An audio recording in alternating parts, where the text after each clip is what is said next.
ప్రభాస్ కల్కి 2898 AD trailer అయితే release అయింది. ఇకపోతే ట్రైలర్ అయితే మైండ్ బ్లోయింగ్ అని చెప్పాలి. ఇకపోతే ట్రైలర్ అయితే చాలా హాలీవుడ్ రేంజ్లో ఉందని చెప్పాలి. ఇకపోతే ఈ మూవీ జూన్ 8 అయితే చిత్రం గ్రాండ్గా రిలీజ్ చేసేందుకు మూవీ టీం అయితే ప్లాన్ చేశారు. ఇకపోతే ట్రైలర్ అయితే ఊహించిన విధంగా కంటే చాలా వరకు అయితే 1000 రెట్లు బెటర్ అని చెప్పాలి. దాని విజువల్స్ అండ్ విఎఫ్ఎక్స్ చాలా వరకు బాగున్నాయని చెప్పాలి. ఇకపోతే first of all powerful direct అయితే ట్రైలర్ అయితే లాంచ్ అయింది. ఇకపోతే రాజేంద్ర ప్రసాద్ డైరెక్ట్ ట్రైలర్ అయితే ప్రారంభమైంది.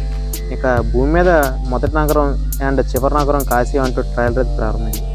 ఇక రాజేంద్ర ప్రసాద్తో ఒక చిన్న బాలుడు మాట్లాడుతూ భూమి మీద తాగడానికి నీళ్ళు కూడా లేని స్థితి కనిపిస్తుంది, భూమిని మొత్తం పీల్చేస్తే మొత్తం ఆకాశం ఉంటుందని రాజేంద్ర ప్రసాద్ అయితే జరిగిన మాట అయితే చెప్పాడు. ఇకపోతే భారీ స్థాయిలో ఉన్న మిషన్స్ అండ్ ఆయుధాలు నౌకలు చాలా వరకు అయితే గట్టిగానే ఉన్నాయి మూవీలో. ఇకపోతే యాక్షన్ సీన్స్ అన్ని కూడా గట్టిగా ఉన్నాయి. ఇక ప్రభాస్ దీంట్లో అమాయకుడిగా అండ్ వైలెంట్గా కూడా కనిపిస్తాడు. ఇకపోతే ఆ తర్వాత అమితాబ్ బచ్చన్ అశ్వత్థామ పాత్ర అయితే చాలా గట్టిగానే పోషిస్తున్నాడని తెలిసింది. ఇకపోతే దీంట్లో అమితాబ్ బచ్చన్ అండ్ మన ప్రభాస్ గట్టిగానే దీనిలో కనిపిస్తున్నారు. ఇకపోతే దీంట్లో ఇద్దరికైతే చాలా రిస్క్ ఫైట్స్ అయితే ఉంటాయని తెలుస్తుంది. పోతే 6000 సంవత్సరాల క్రితం కనిపించిన శక్తి మళ్ళీ రాబోతుందంటూ రాజేంద్ర ప్రసాద్ ఒక వ్యక్తితో అయితే ఇంకో సీన్లో చెప్పడం, దానికి పవర్ఫుల్ డైలాగ్ క్యాచ్ చేయడం అయితే చాలా బాగుంది. ఇకపోతే కల్కి ఇదివరకు వచ్చిన పోస్టర్స్ అండ్ టీజర్స్ అయితే ఒక లెవెల్ అయితే ట్రైలర్ అయితే నెక్స్ట్ అవ్వాలని చెప్పాలి. ఇకపోతే ఇదే ట్రైలర్ కాదు, ఇంకా సెకండ్ ట్రైలర్ కూడా త్వరలో అయితే అనౌన్స్మెంట్ చేయబోతున్నారు. ఇక ట్రైలర్ చివరి 30 సెకండ్లు కూడా యాక్షన్ సీన్స్ అయితే ఇచ్చారు. ఇకపోతే ప్రభాస్ ఒక్క రిస్కీ ఫైట్స్ కూడా చాలా రికార్డులు సృష్టించేలాగా అవుతున్నాయి.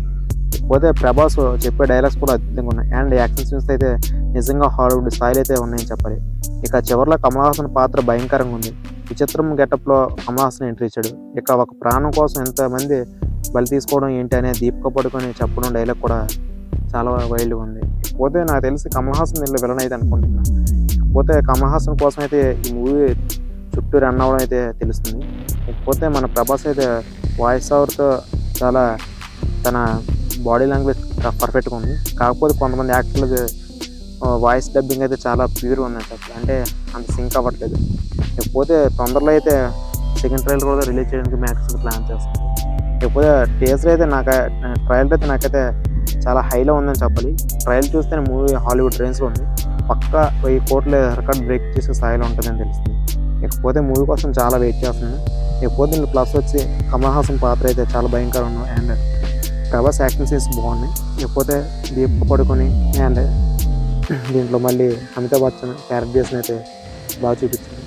పోతే అందరూ తప్పకుండా ట్రైలర్ చూడండి, తప్పకుండా థియేటర్లో June 27 కలుద్దాం.